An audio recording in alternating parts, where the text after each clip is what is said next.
Christ is risen from the dead, trampling down death by death, and upon those in the tombs bestowing life. Christos voskreσε εις μετβικ, smrtius smrt poprav, Iisus in pogrebe život darovav.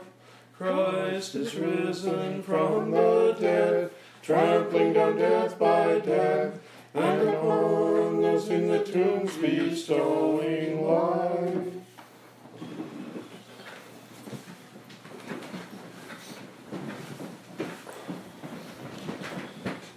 So, what I thought tonight is to talk a little bit about the trip. I am still jet lagged, so, but that's going away sooner or later. I don't. So it was a really kind of amazing experience. I left on Thursday. I left Thursday morning, got in at 6 o'clock Friday night with the 12-hour time difference. So it's exactly on the opposite side of the globe. And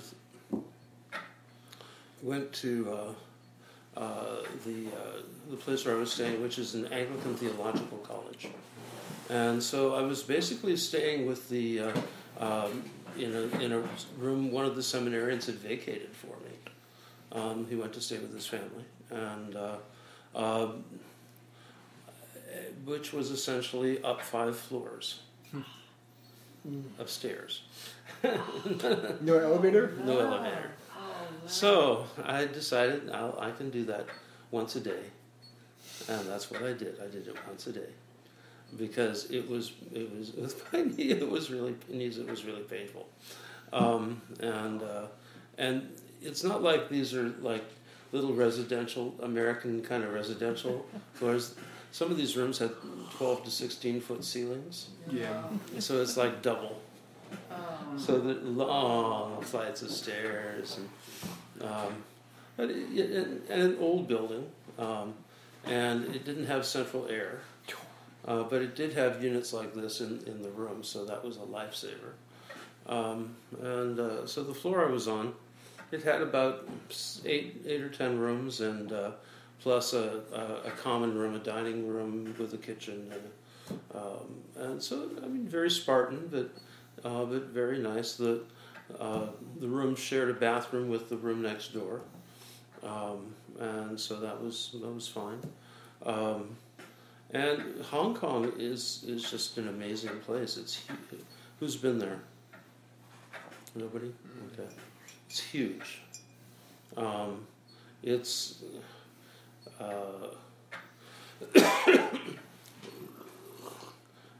I mean, the area itself of Hong Kong is quite small. It's a city-state, basically, but it's now owned by the People's Republic of China. But they have a completely separate government. The only thing that China controls for them is their foreign policy. So that's not a big deal. And they also try and be extremely open. Because it's a major center of commerce for the entire Pacific Rim. So it's this incredible cosmopolitan center. The buildings are mostly very modern, fairly recent, past 40 years. A lot of new construction, and they're just huge. 50, 60, 70 stories, and you've got these canyons between the buildings, and the streets it's kind of like San Francisco on steroids, except in San Francisco the streets tend to be straight, and in Hong Kong they're not. Wow. And it has a lot of very narrow, windy streets. It has these ramps going from one street down to another, and kind of crisscrossing and going all different directions. It's like Beijing's like that. Yeah, and so it has a very different kind of. It has the layout is different than an American city, and the roads are very narrow. Of course, they drive on the left side, having been British, and so it's the freeway system going in, these massive freeways and massive bridges, and the whole thing is built on a number of islands, as well as a peninsula from the mainland. So you have to go across several bridges to get from the airport, which is on an outlying island, and is huge. They built it on fill. They filled in the ocean, and it's massive. The airport is it's probably one of the largest I've seen anywhere, and I don't know how many airlines go in there. It's a lot. Yeah. Then we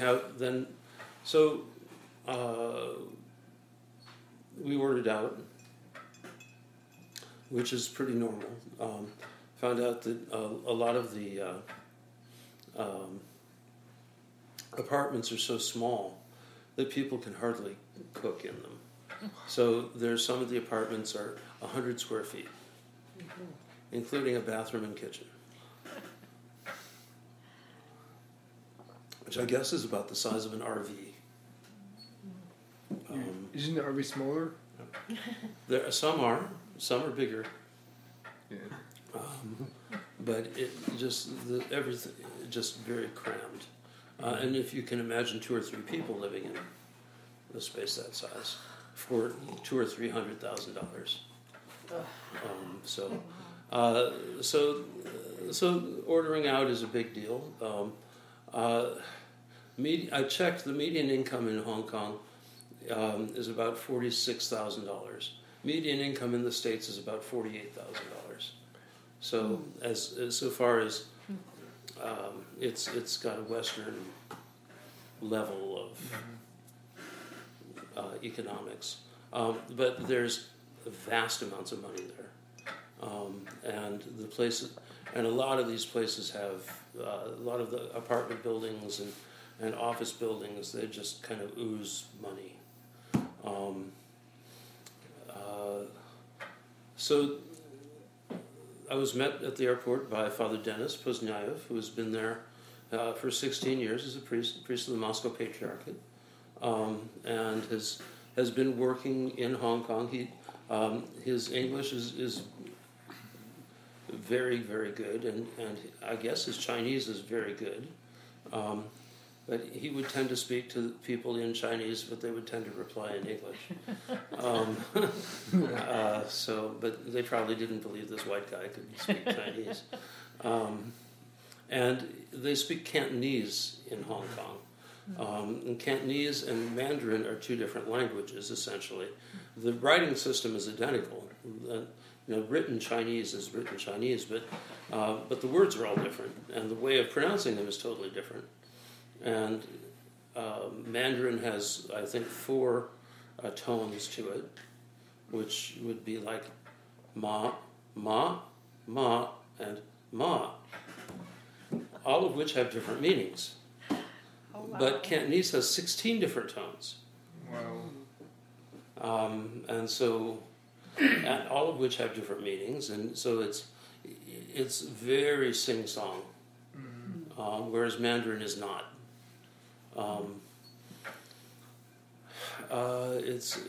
It's a very different sounding kind of language. But I was met at the airport by Father Denis and Chris Leung, who is a young man very interested in becoming a priest, recent convert, past couple of years from Roman Catholicism, and he has a buddy,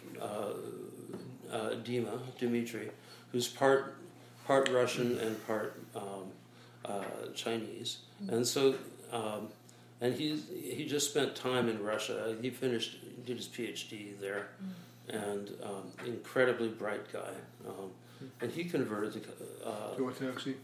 Yeah, oh yeah.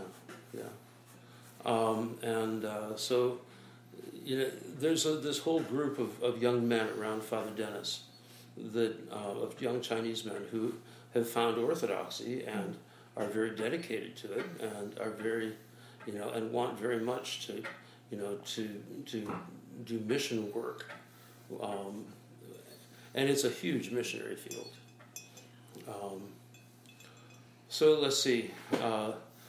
Got in Friday night, Saturday, kind of rested in the morning, and then went to lunch at a very nice Chinese place. Then we had vigil in the evening.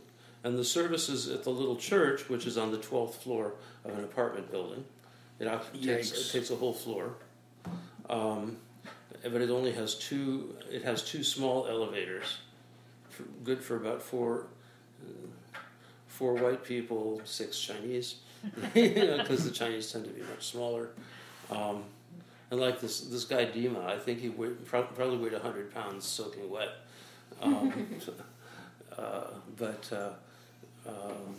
It was. They've done a beautiful job. I don't know if you saw the pictures on the internet. It's the iconography is mainly Russian, but both old and new. Which century was it painted? Well, some of the older icons are fairly old. Okay. 18th, 17th centuries, but then they have new icons as well. Yeah, we just got a new icon here, which still has nails from Jesus Christ cross in the piece of it in it from the 12th century. Really? Yes. So. Well, there's.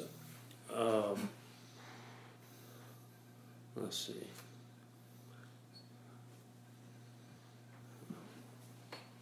Here we go. Oh yeah, that's a great picture. Yeah, that's great. So they incorporated a lot of Chinese themes into the church. So the kind of wood lattice work, iconostas is made of wood lattice work, and it has you can pass it around. Beautifully done. Right now they have a couple of banners, traditional Chinese calligraphy, hanging on either side of the royal door, which says "Christ is risen," and they have like their plashchenitsa. It's all done in Chinese.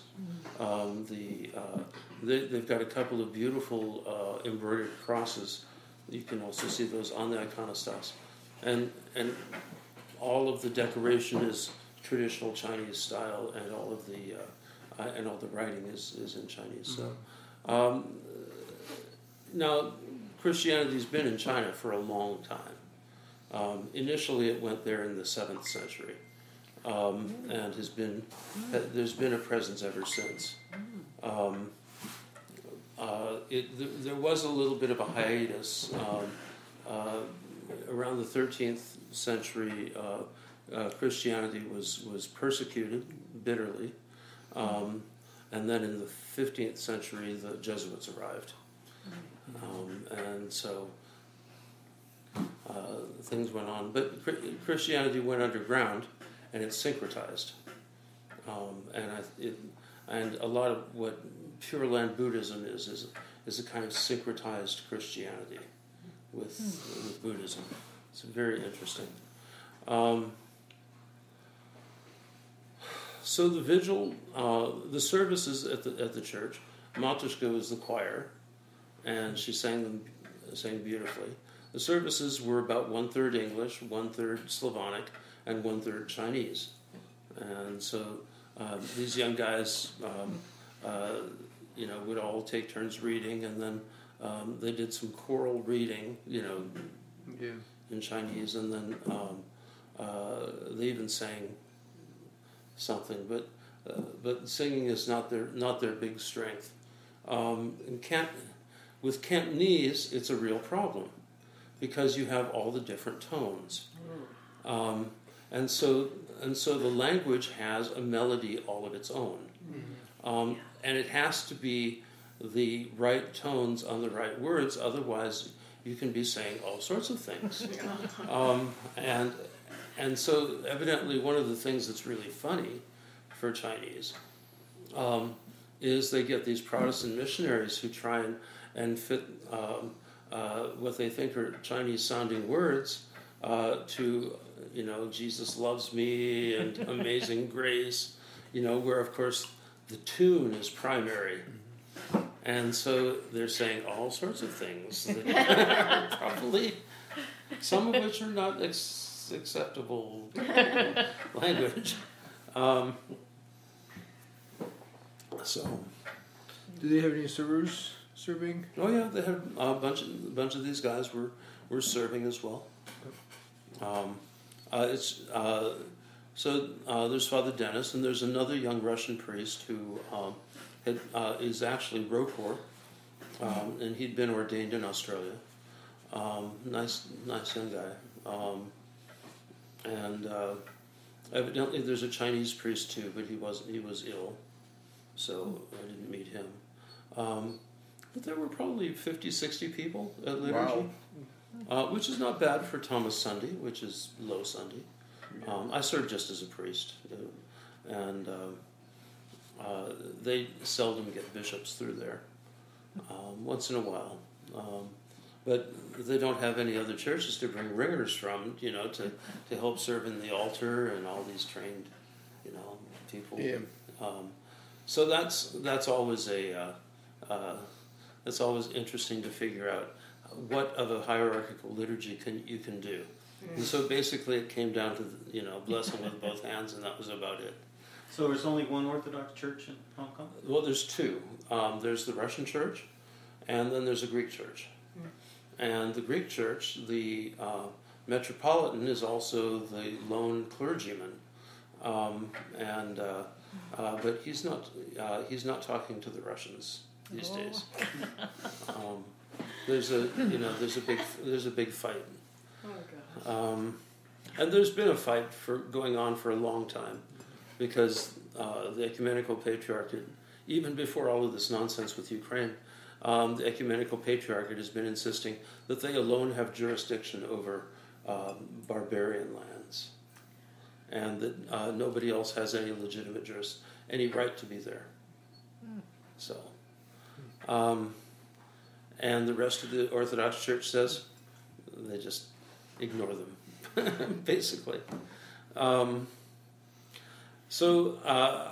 We did go by the Greek church, which is on the 7th floor of an office building.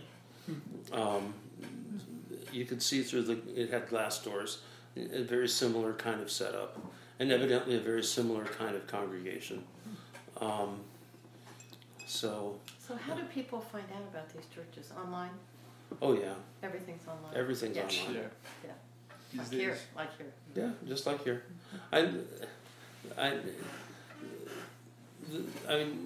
The difference between here and there is the underlying culture there is Chinese, whereas the underlying culture here is Anglo, and and it's kind of like San Francisco, a Chinese city with an overlay of English and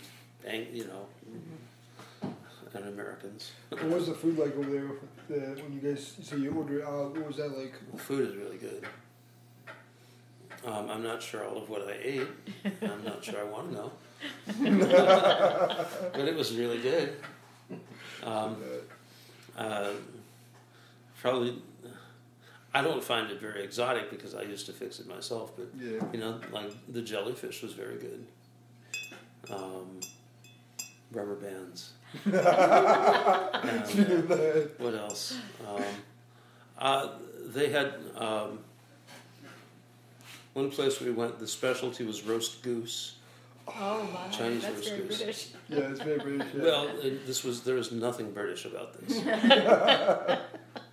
and it was goose instead of duck, which was but it was excellent. It's good. And there's all sorts of stuff, and this was the name of this restaurant was. It's actually pretty well known. Yongki or something like that. And it's been there for 150 years. Wow. So it's 4 stories. They have their own internal elevator. No wonder. So it's a big place, and very nice and not cheap. So that was, I think, lunch on Saturday before the vigil. Sunday we had liturgy, and here again the congregation was about 60 people. There were probably a dozen people for vigil, but for liturgy there were probably 60 people, and this whole combination of Chinese, a couple Americans, some Russians, a Serbian American family,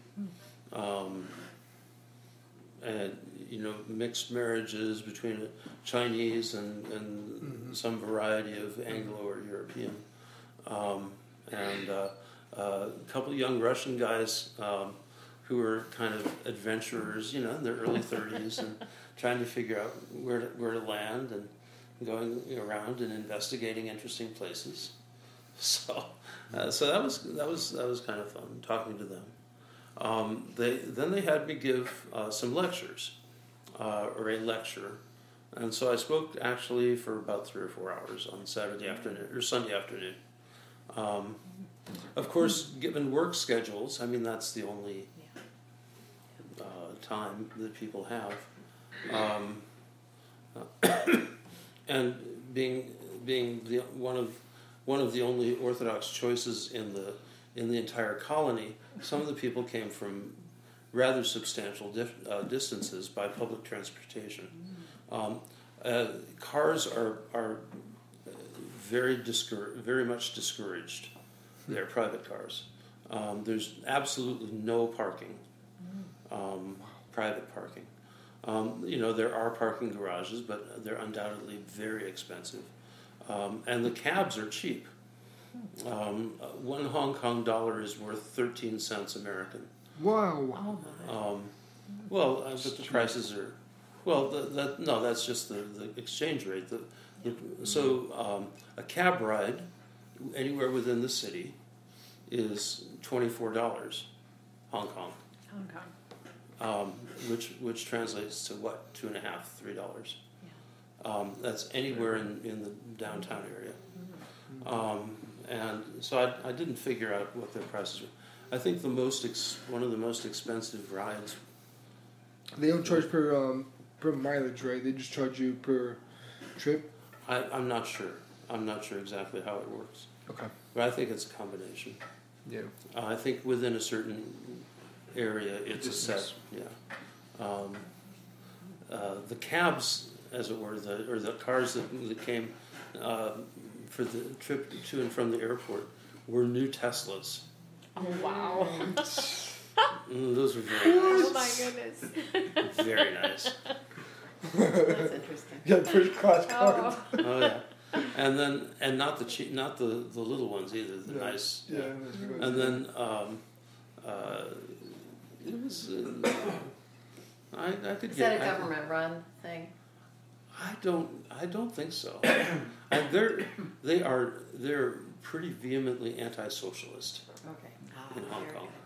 Yeah. This is Hong Kong is like the great capital of laissez-faire capitalism. And everybody's a capitalist there, and everybody's got a business, and it's all, and it's free. I mean, people are free.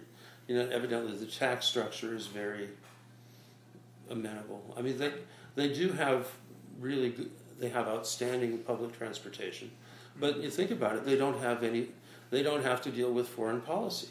They don't have to support a military. So they don't have any of those expenses.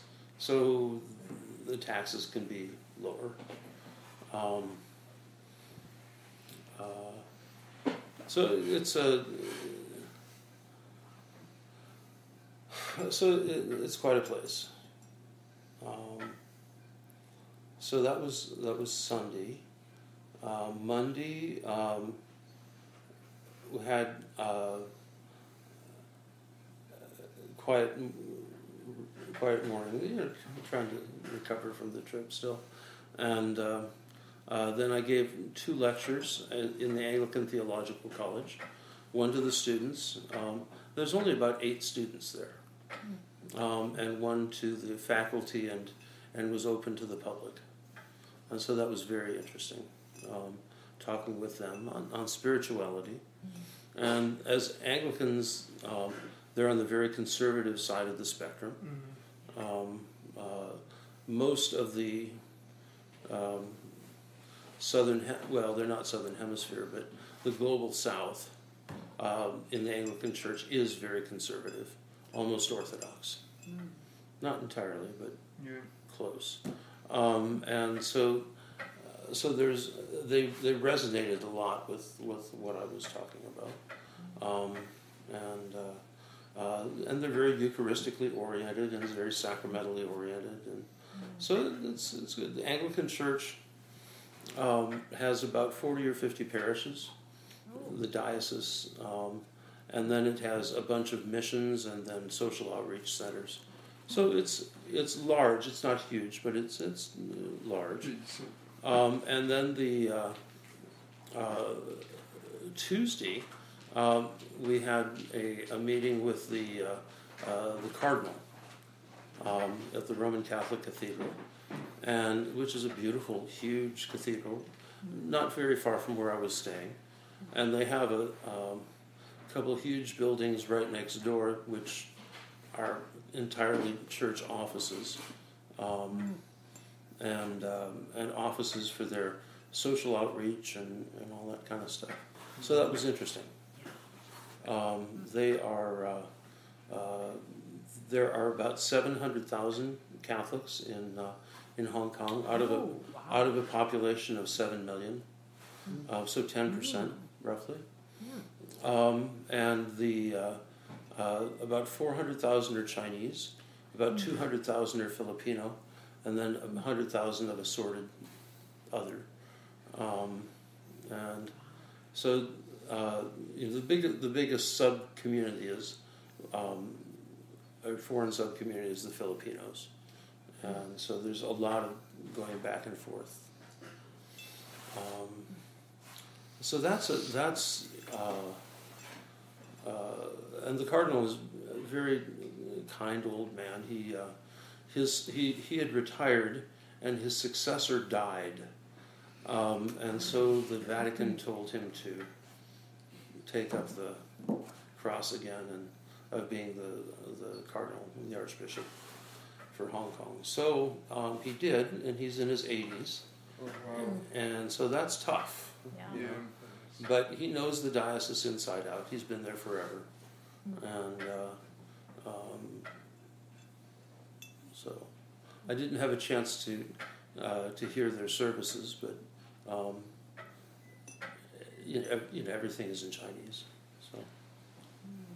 Did he share any, you may not be able to say what he said, but did he share his thoughts on what's going on with the accord between the Vatican and the Chinese government?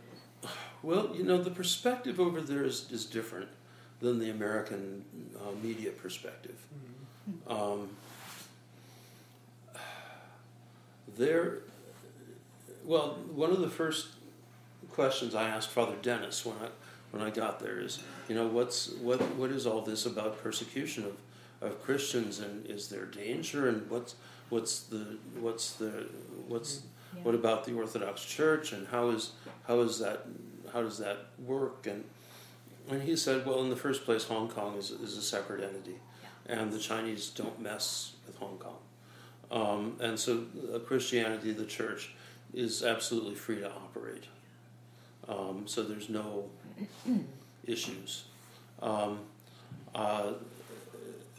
lot of the issues are with the unregistered churches, which essentially equates in Chinese law to illegal underground churches, and so there's a strong element there of the Chinese government cracking down on that. But in regards to the Orthodox Church, There's about 6 or 7 registered Orthodox churches throughout China, and there's a bunch of small missions which are unregistered. But the Russian connection is actually a huge benefit because the Chinese will leave the Russians alone. Yeah. Or that which has a Russian interest. So there's really no big issues there for the Orthodox. There are a couple of Chinese guys who have gone through Russian seminary and are now priests, serving in some of these parishes that have been opened up. And this year, for the first time in decades, the big Shanghai Cathedral that was built by St. John was used for Pascha. So they opened it up for Pascha, then closed it back down again, of course. But that was at least a great thing. If you guys heard this morning, the bell from St. John of Shanghai is in Moscow at this point. Oh. His bell has arrived this morning at about... His belt? His bell? Yes, from his vestments have arrived to Moscow around 10 a.m. this morning at Mass Cathedral. Oh. Mm-hmm. How did you know that? RealCoreNews.com. Oh. I'm always on that RealCore site every day, checking stuff. Oh, okay. Wow. I didn't even know about it. I Eastern didn't. Dynasty tip. website. I didn't. That's a hot tip indeed. I gotta send you that. I gotta send you it. Yeah. Some of our parish too. What's that? Some of our parish Eastern Dynasty website. Mm-hmm. Okay. Mm-hmm. Let's see. There is the issue of the unregistered churches, Catholic churches in China, but it's. I wasn't exactly in a position to talk about the relationship, the dissatisfaction with the Vatican and all of that kind of stuff. Yeah. So that was. I thought better just let that. Let it go. Yeah. And why bother an old man about that? He's got his hands full. Does he have a seminary there in Hong Kong? There's a seminary. There are a couple of universities, and they're all over Hong Kong are parochial schools. Oh. It's a very, very substantial parochial school system, and the Catholic education is the big thing, is kind of the place to go in Hong Kong. They have, and there are lots of other schools as well, but the Catholics have really. Do they have monasteries and convents? They have a few. There's a big Trappist monastery, evidently. I didn't see it. And I actually did very little sightseeing. Let me turn this off. Part of it being I didn't have the energy or the needs to go walking all over these massive hills and with uneven roads and things like that. And part of it is it's just spread out so far, and we didn't have a car. Actually, after going to see the Cardinal, we did go. We had lunch, and went to a kind of major tourist area. There's this the old jail, the British jail. Is this massive stone building. It was decommissioned, 40 years ago. And it's been turned into shops and arcades and kind of urban, restful urban center, with cafes and all of that kind of stuff. So we went there, and then Father Dennis took off. And so I had Chris and Dima to play tour guides. And so I'd kind of walked enough by that time. And so we decided to get on a city bus, which was actually a really good way of seeing The city. Yeah.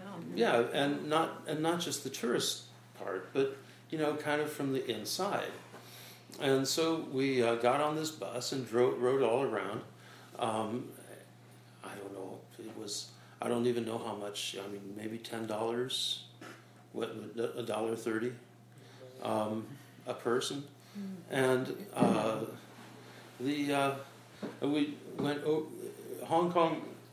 We were in downtown Hong Kong on Hong Kong Island, which is built on this kind of it's built on this the side of the hill of a hill, and then the top of the hill is left as a wild park, and then on the other side the city continues. So we went over the top of the island, which was very interesting. The only problem is it was raining. So, but it's, I mean, what was there to see? Big apartment buildings. Lots of big apartment buildings. And you could kind of see the harbor in the distance and all of that kind of stuff. But it was raining pretty hard, and so couldn't see a whole lot. Were you here for Easter? Yes. Then they decided to take. We decided to go to dinner, and they took me out to a very nice restaurant for Peking duck, which was this beautiful place in a shopping center. I haven't seen a shopping center. Well, maybe there's one or two. There's one on Michigan Avenue in Chicago. That's in a building that has that's this level, and I'm sure there's one in New York. There may be one here, but I haven't seen it. What's it called? This was the Admiralty in Hong Kong. Okay. So it's about 5 blocks long.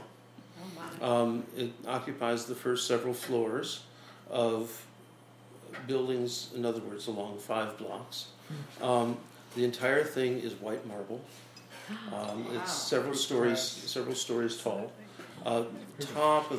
Absolute top of the line merchandise. Very expensive.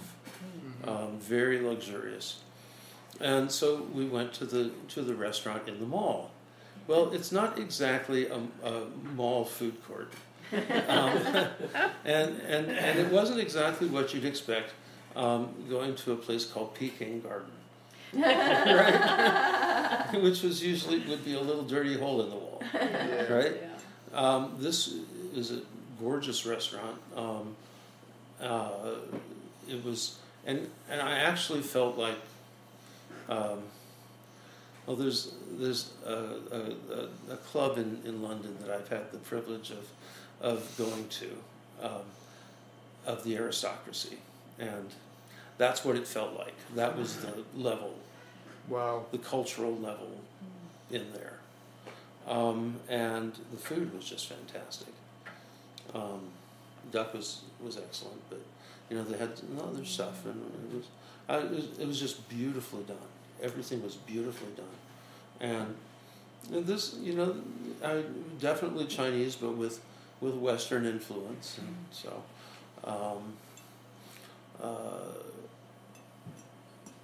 And the Peking duck cost double what it does here. So,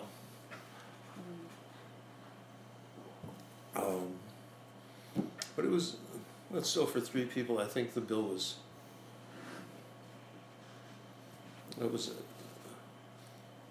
$1,000. It was not quite 1,000 Hong Kong dollars, which is about 120 American dollars. Yeah. So for 3 people for a very nice gourmet It's a meal, good price. Sure. not too bad, but just the place, and the cars in Hong Kong. I mean, it's Mercedes and BMWs and Teslas and Rolls Royces and Bentleys and Top class cars. yeah. And I have to say, one of the things I really liked is their cabs. Their cabs are Toyotas. Now, you know how in New York they're using Camrys for cabs? Yeah. And it's hard to get in and out of the back seat? Yeah. At least for me. They have these big Toyotas, which are almost more like a Crown Victoria, but it's a Toyota. And so it was very comfortable, lots of leg room, and easy to get in and out of. And so that was nice. Then they had all sorts of vans buzzing around, and I'm sure were kind of jitneys of some kind. So the shopping center was it was beautiful. Now I didn't have a chance to do any souvenir shopping or anything like that at all anywhere. I did stop in the shop. There was on Wednesday we went to an institute called the Institute of Sino-Christian Studies. And this was probably the most interesting part of the entire trip, aside from the church. And I did stop in the shop there, but got a mug and some cards. That was it. But the place, the institute is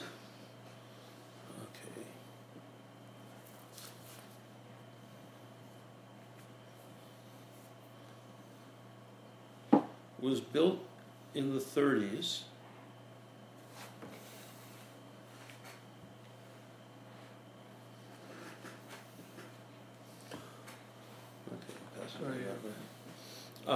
By a Norwegian Lutheran missionary who studied Chinese, and he decided that he needed to really acculturate to the Chinese and use Chinese forms as well as Chinese language to convey the message of the gospel. Well, that only went over partly well because he started dressing like a Buddhist monk and kind of living a Buddhist monastic style life. And there's nothing wrong with it. I mean, it's just clothes. But some of the people finally said, "Oh, you only look like you're like a Chinese Buddhist. You're really a Christian, and you're trying to convert us, but you're trying to deceive us." Oh. And so that didn't go very well. Yeah. And they went to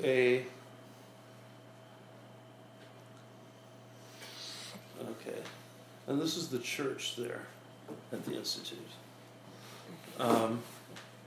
So the institute went through several permutations, and the guy who took it over has been there. He was there as a scholar and has been, I think, at least 15 years in charge of the institute. And what it does is it coordinates conferences and studies for scholars of Christianity in China. And evidently Christian studies is actually a rather big and it's a subject that has a lot of interest to it in China, and there are a lot of scholars working on it. Of course, they're working on it from an academic perspective as opposed to from a religious perspective, supposedly. But this institute has undertaken to translate over 100 books so far. And they also put out journals and things like that. So they've got about 350 publications, which is pretty substantial for a little institute. And they have visiting scholars from all over China, and they have and from the West, and so it's a place that where there's a lot of ferment of the discussion of how to interpret Christianity into Chinese in a way that people can understand it, and how can they really grasp the Christian tradition. Well, the latest books that they've translated were Vladimir Lossky, The Mystical Theology of the Eastern Church, and the Triads of St. Gregory Palamas. They previously had translated The Ladder of Divine Ascent by St. John Climacus, the big book on St. Silouan, St. Augustine, and various others of the Church Fathers, so that a very substantial amount of the literature of Orthodox Christianity is available in Chinese, which is an incredible, Wonderful. Yeah. incredible thing. Spreading. Yeah. Yeah. So is this church, what kind of a church is it? Is it Orthodox church? Well, initially it was Lutheran. It was sponsored by Lutherans, and they still have a Lutheran pastor who comes and does services there. And it's right next to the big Lutheran seminary.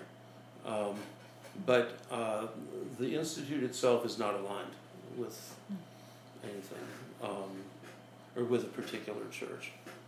It was at one time, but no longer. And that's what's allowed it to work in China. And so they have these conferences, and they'll get 20 or 30 people, scholars from all over China. They've got visiting professors, visiting students, on fellowships, doing work. He asked me to, the director, is a good guy, but he asked me if I would do a little plug, and so their budget is $50,000 a year, and they need donors. So we'll put that out on the internet. So, but it's well worthwhile. They asked me to talk about the two books that they had just published, both of which I know very well, and what was really interesting as I was explaining Orthodoxy is that with the Chinese especially who were there, it really resonated. Especially as I kind of broke it down into more simple, into the structure of the thought, as opposed to, going into some long discourse about it. But, so for example, one of the biggest some of the most important concepts in Orthodoxy are different theologically. The West has a very forensic, legalist, dualist, rationalist approach to things, whereas Orthodoxy does not. In the West, all of the great fathers of the West were lawyers. And so they thought in legal terms. So Augustine, Ambrose, all the way back to Tertullian, Cyprian, they were all lawyers. And so you have this, the crime and the penalty and the guilt and all of this kind of stuff. But one of the things from my studies that I've noticed, Chinese culture is not a guilt-based culture; it's a shame-based culture, and there's a big difference. Our culture is not shame-based; it's guilt-based, and so.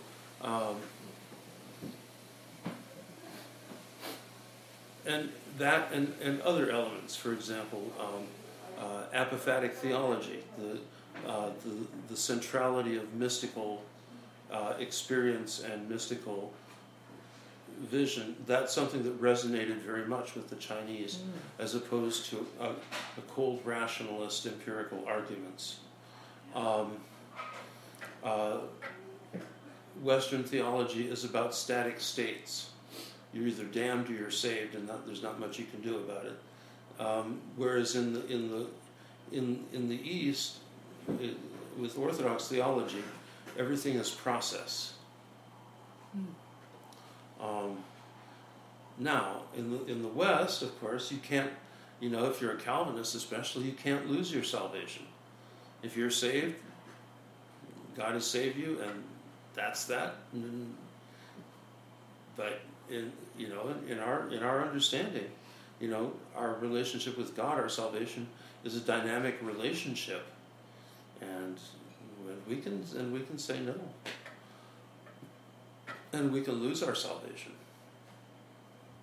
So that's a big. So one of the things that came out very strongly in the discussion was that because most of these students, even though they'd looked at some of our literature before, began to understand that it resonates far Orthodox, the Orthodox worldview, the Orthodox theological view, the Orthodox spiritual approach resonates much more with traditional Chinese culture than the Western legalistic, rationalist, forensic, dualist. Yeah. Well, why could I then assume that Orthodoxy should have a far greater foothold in China than the Lutherans or Catholics? Well, they wouldn't let us in for hundreds of years. There was a aggressive. You had the Nestorians back in the 7th, from the 8th through the 12th or 13th century, and they did very well. There were hundreds and hundreds of thousands of Syriac Orthodox Christians in China. And then that got swept away because Christianity was rejected by the government as a Western corruption, along with Buddhism, actually, one of those Western religions like Buddhism. And then the Jesuits came, and there was that was a very stormy time, and the whole relationship between China and the West was difficult. The Russians started. Of course, the Russians had an embassy in China, to the imperial court. But starting in the late 18th century with Saint Innocent of Irkutsk, there was a missionary push into China, but the Chinese government rejected it. They didn't want the Russians coming in. Now, the Russians did come in eventually in the 19th century.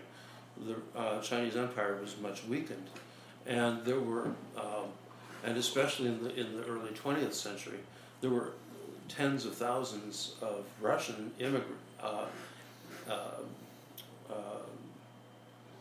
asylum seekers who fled from the communists. And so there were rather substantial Russian cities in Manchuria, and there was a huge Russian colony in Shanghai, and Orthodoxy began to be established, and there were a lot of Chinese who converted, but then the Westerners, the Russians and everybody else, basically fled Mao and the whole Chinese communist thing.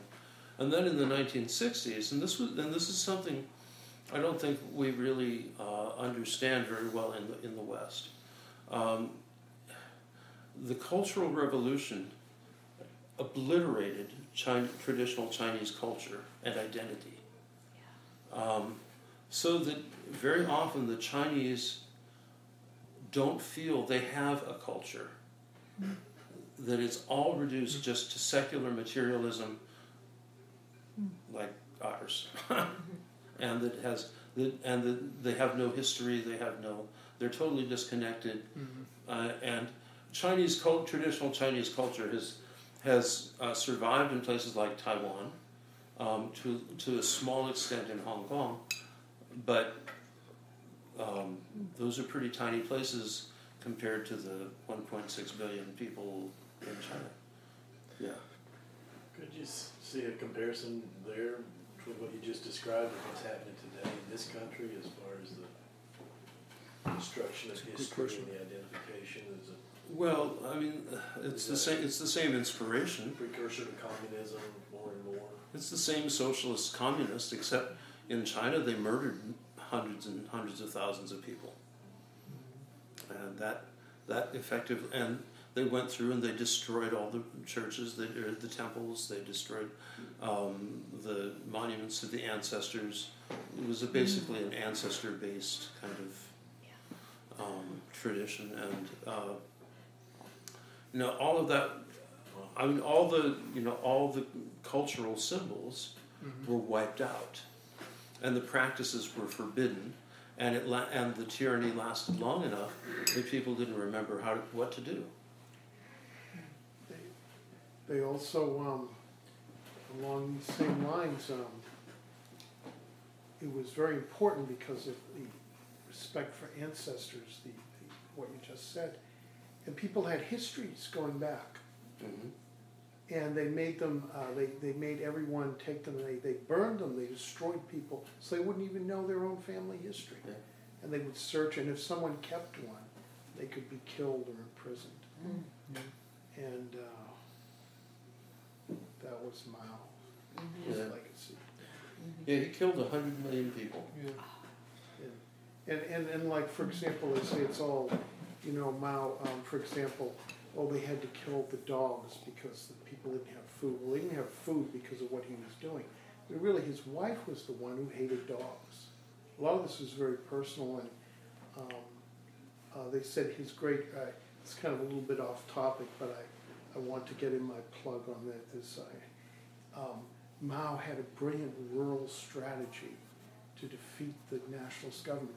No, he didn't. That's called making a virtue out of a necessity. Mm-hmm. He tried to fight in the cities and got his clock cleaned and was forced into the countryside. Uh-huh. So, but there are even anti-communist, anti-Mao people today that will study history and, and military strategy and how brilliant he was, and it was just all of necessity. Yeah. So anyway, but that's off topic. I apologize. Question, back to Western Rite. Is a real court bishop allowed to serve the Western Rite? No. No? Okay. No, the Western Rite is actually one of the reasons that I was given for coming over there. Mm-hmm. And but I eventually found out why, and that was because these Chinese guys didn't like the translations that Father Dennis was using for the Orthodox for the Eastern Rite liturgy, because they were too obscure.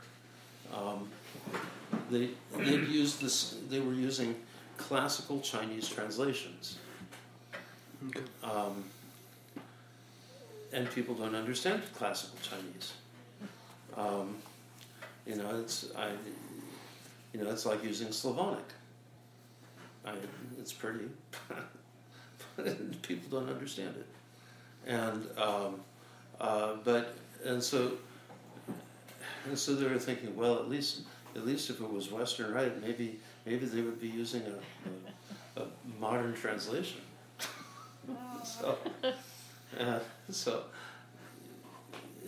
That I kind of diffused that one. Yeah. I've heard the difference between yes and no, so I was like... No, currently the policy is that Row Corps bishops do not serve Western Rite. Or do not use Western Rite vestments. Mm-hmm. And any ordinations or anything else have to be Eastern Rite. Just the bishop? Can the priests? Priests. Priests are okay. Yeah. Oh, just the bishop. Bishop has to be under... Western Rite is going through growing pains, trying to figure out its identity, right, and its purpose. Okay. So can these translations be modernized for the Chinese? Oh yeah. Oh. Yeah, but they have.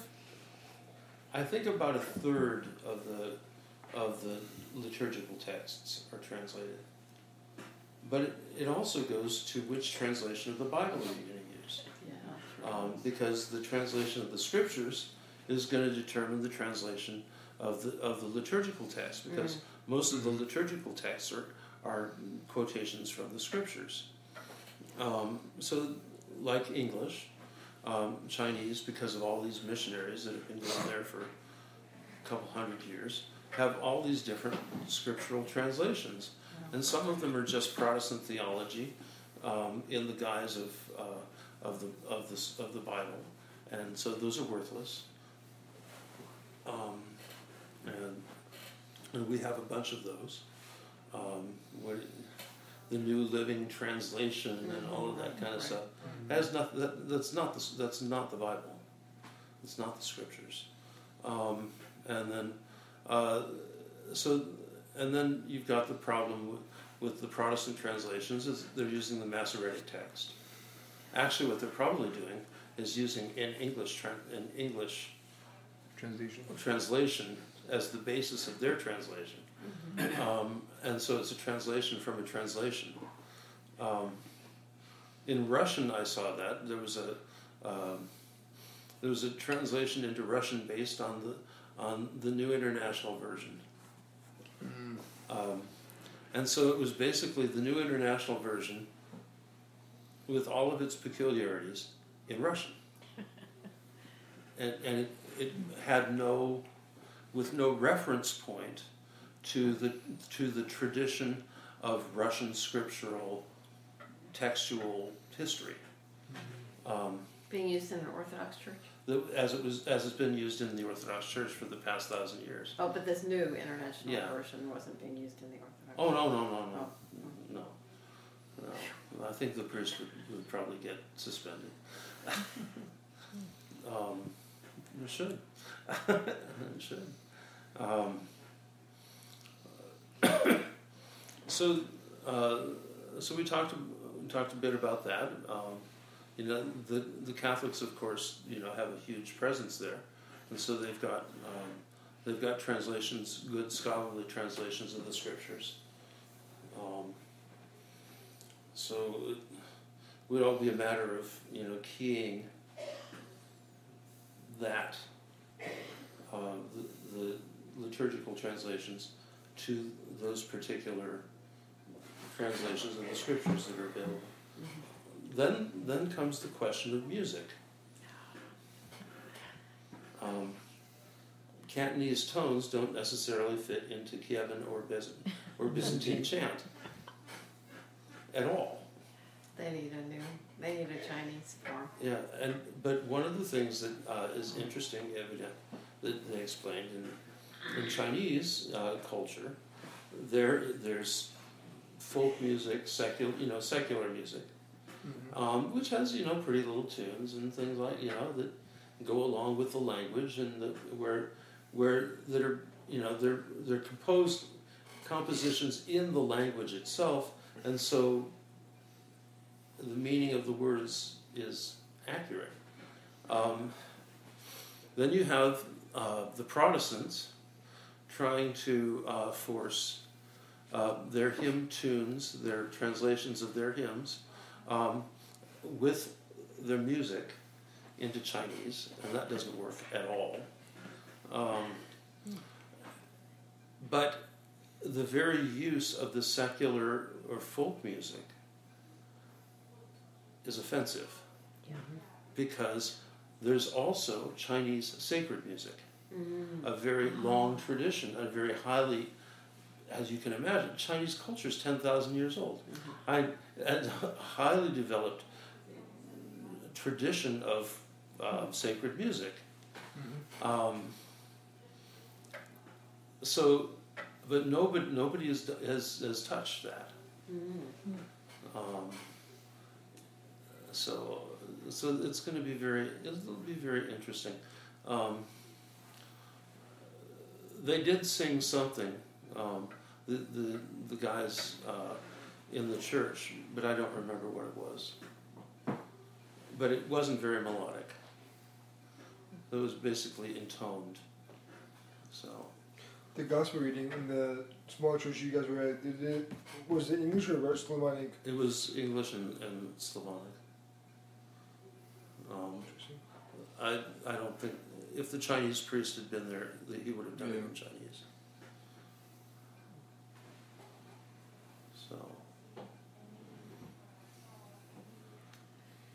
So anyway, so that was that was the Institute.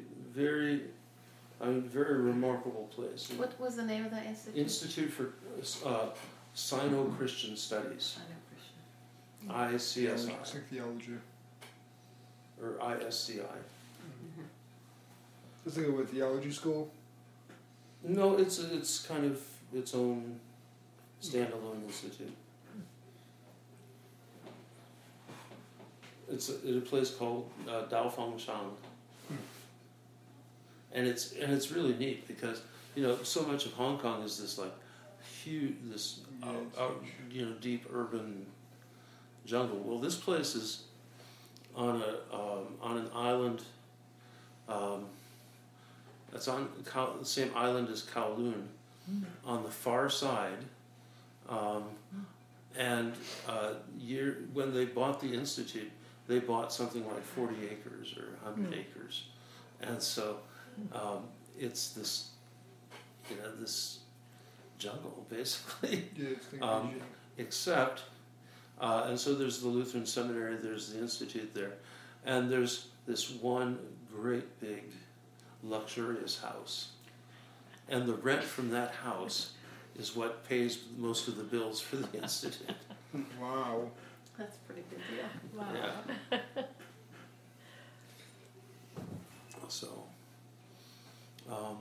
So that's the trip. Do you think you'll have an ongoing conversation with them? Or? I hope so. Yeah. I hope so. So what time is it? 9 o'clock. 9 o'clock. I did have a whole class prepared for tonight.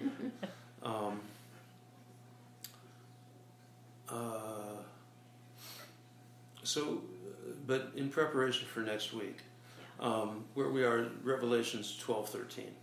So we talked about the woman clothed with the sun, but we didn't get much into the dragon and all of that of Revelations chapter 12, and actually the three monsters. The dragon, the beast from the sea, and the beast from the land, and these are really interesting, and they're particularly interesting in relation to some of the surrounding mythological texts, and one thing I did want to I will talk about just a little bit is. In thinking about and doing some more reading on, what we're dealing with is the mythology of the Hebrew culture that surrounded the New Testament, and just because it's mythology, it doesn't mean that people believed in these things, but the mythological images and characters are basically types or symbols or that convey a deeper truth. And so the language of mythology, which is also usually poetry, is used extensively in religious context, and it's a common language within the culture. People, from the time they were children, heard these various mythological stories, and so it really was.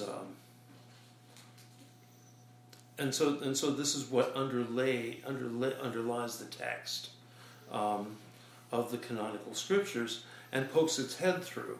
But there's also specific allusions to these mythological stories that people would immediately understand because because it's in their culture, that we would just gloss over. You know, and there was well, this isn't mythology so much, but say one reference, you know, and there's references to the scriptural text which we wouldn't necessarily catch. So, for example, John 10:36. Now, this is a kind of 10:30. Start with 34. This is a kind of confusing passage for, you know, especially for Protestants. Jesus answered them and said, "Is it not written in your law, I said you are gods? If he called them gods to whom the word of God came, and the scriptures cannot be broken, do you say of him whom the Father sanctified and sent into the world, you are blaspheming because I said, I am the Son of God? Now, him whom the Father sanctified and sent into the world. What does that mean? Sanctified means he was blessed to be brought to the... It means he was consecrated as a high priest. So I was thinking... In Jewish context. Yeah. He was consecrated as a high priest. So you have Jesus talking about himself as the high priest. Yes. And so, I mean, but then you get into, so for example, you get into chapter 12, 13 of Revelations, where it's talking about these, you know, the dragon with 7 heads and 10 crowns, 7 heads and 7 crowns and 10 horns, and the beast from the sea also with 7 heads, 7 crowns, and 10 horns, and then the beast from the land with 2, and what does all of this mean? And you know, and then some of the things that are not in here, but everybody would have known, is like, what are the names of these creatures, and what is it referring to? So, for example, the dragon, which is kind of like the principle, has 3 different aspects. One is Satan, one is Azazel, and the third is Leviathan. And but what's the meaning of those names? And then there's the whole history of those within the Hebrew mythology. And so, who is Azazel? Azazel figures very big in the Day of Atonement, because you have 2 goats. One goat is labeled the Lord, and the other goat is labeled Azazel. And Azazel has all the sins of Israel heaped on it, and then is driven out into the desert, whereas the goat, the Lord, is sacrificed, and its blood is taken into the Holy of Holies, and then everything is sprinkled with that blood because it's been sanctified by being in the Holy of Holies. So, which mean the Holy of Holies in the Old Temple, Jewish temple.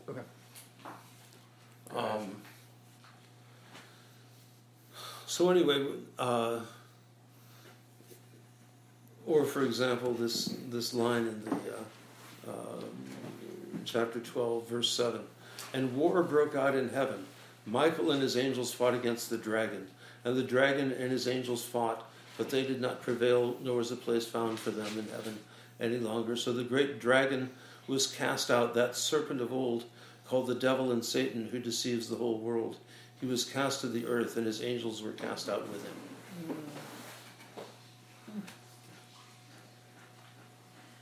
It's really interesting stuff. Especially when you start digging into the mythological context for some of this material. Is Leviathan the serpent? Leviathan is the water monster. Oh. And there are references to it all over the place. And so, for example, in the icon of the baptism of Christ, in a properly written icon, you see this guy who's bound hand and foot in the waters. Leviathan. Leviathan is it was the principle of chaos, and that the waters were the kind of primordial chaos from which God made peace. And so it's one of the aspects of Satan. Then you get into some of the context. So, for example, the Book of Enoch.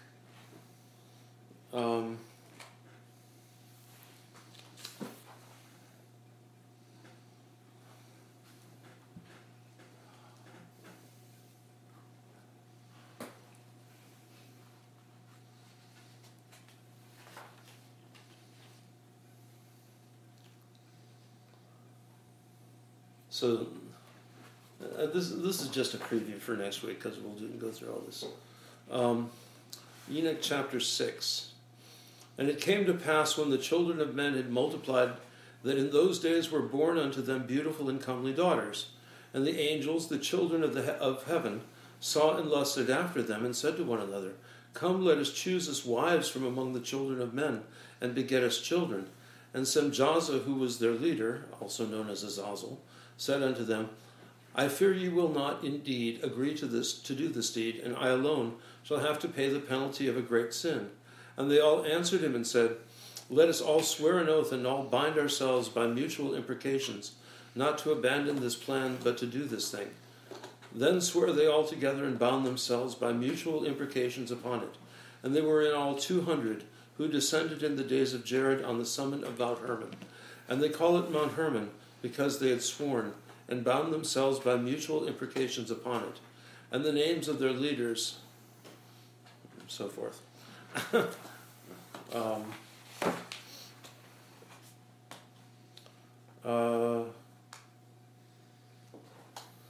And all the others together with them took unto themselves wives, and each chose for himself one.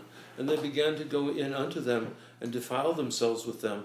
And they taught them charms and enchantments, the cutting of roots, and made them acquainted with plants. And they became pregnant, and they bare great giants, whose height was 3,000 ells, whatever that is, who consumed all the acquisitions of men.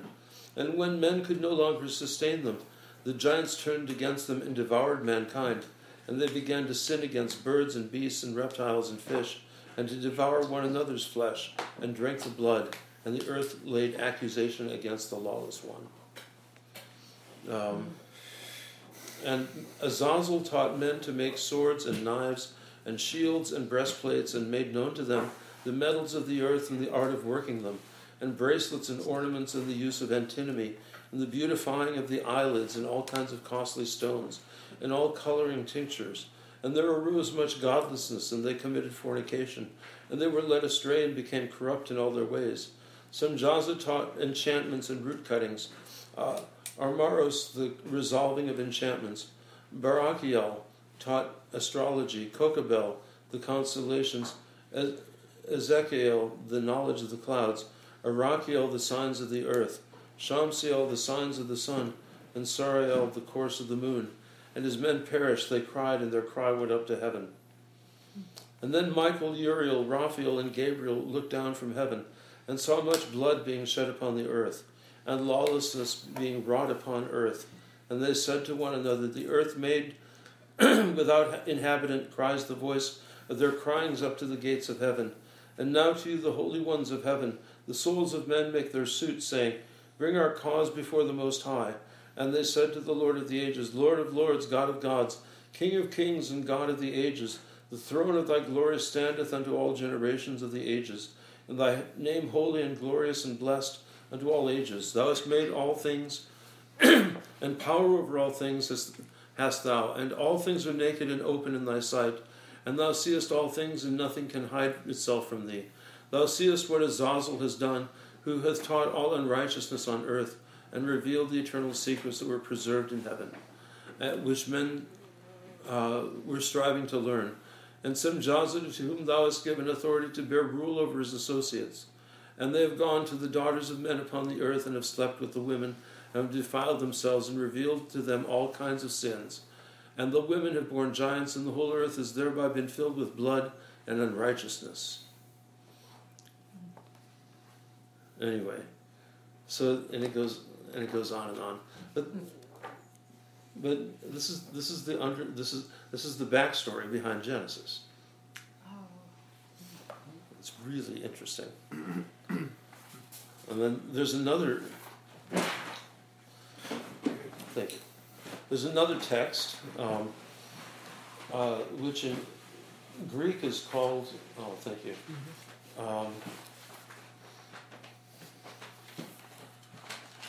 It's not the Assumption of Moses. It's something of Moses. But in Latin, it was called the Latin Life of Adam and Eve, and it talks about why.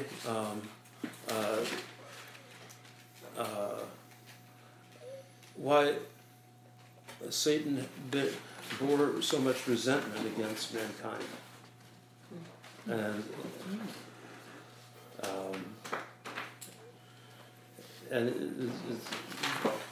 But we'll save that for next week.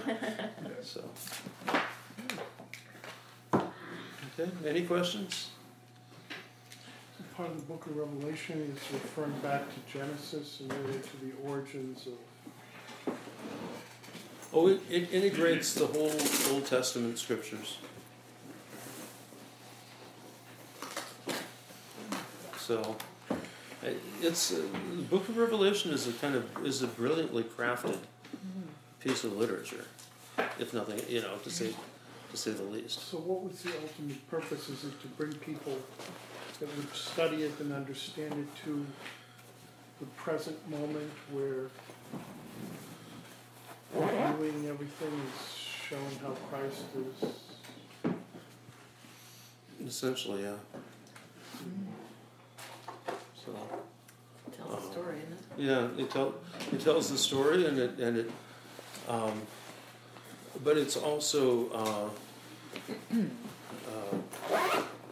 So, for example, what is the symbology behind the dragon, and and these other beasts?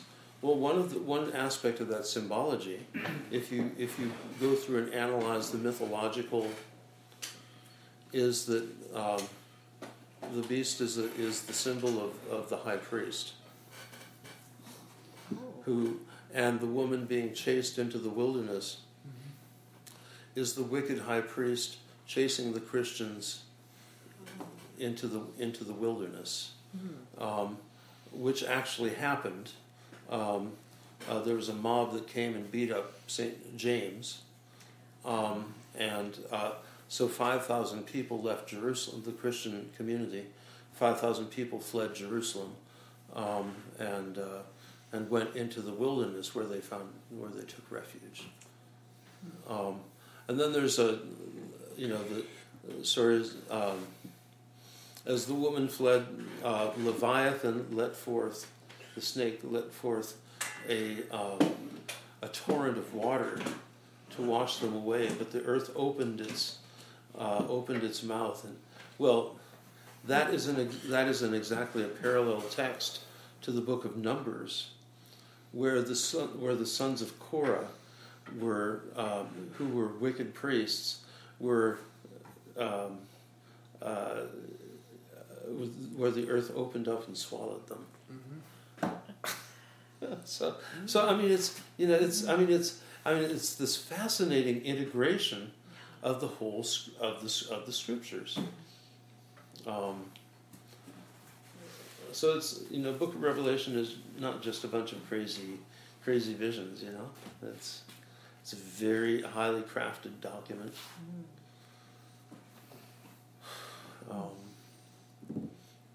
It may have been visions, but then putting it all together and writing it down.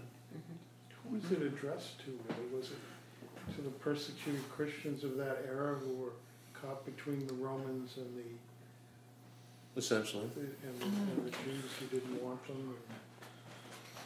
Well, The letters to those churches. yeah, there's the letters to the churches, That part.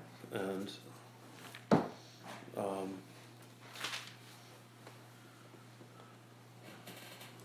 the revelation of Jesus Christ, which God gave him to show his servants things which must shortly take place. And he sent it and signified it by his angel to his servant John. So it's all in the text. It's all there. So. Is this behind? I'm trying to fit it into the Genesis. Is this what takes place behind Eden? After Eden came all this? Well, yeah, this is the story of. Well, it's the story of the fallen angels, and after Eden. After Eden, exactly. And what so, led to? Right. What we see in Genesis. Right. Which led to Noah and the ark. So this is this part of the book of Enoch underlies what Genesis 8, 9, and 10, something like that. And then the life of Adam and Eve, which is really interesting, is takes up after they left the garden until the death of Adam. Is that in there too, Linda? Well, that's a separate. And you can download it for free. You know, you just type. you can type in "Life of Adam and Eve," and it will get you to a website. Wow. Or you get a free PDF. So. Interesting. Wow. Anyway, lots of fun stuff. Okay. All right. Let's pray.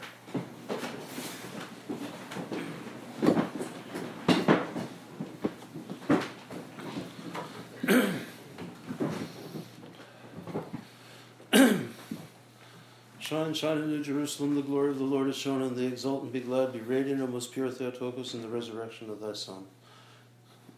And the blessing of the Lord be upon you through his grace and love for mankind, always now and to ages of ages. Amen. Christ is risen. Truly he is risen. Christos voskresit. Uistinu voskresit. Cristo resucitado. Es cierto que se ha resucitado. There you go. Dark se ha resucitado. There you go.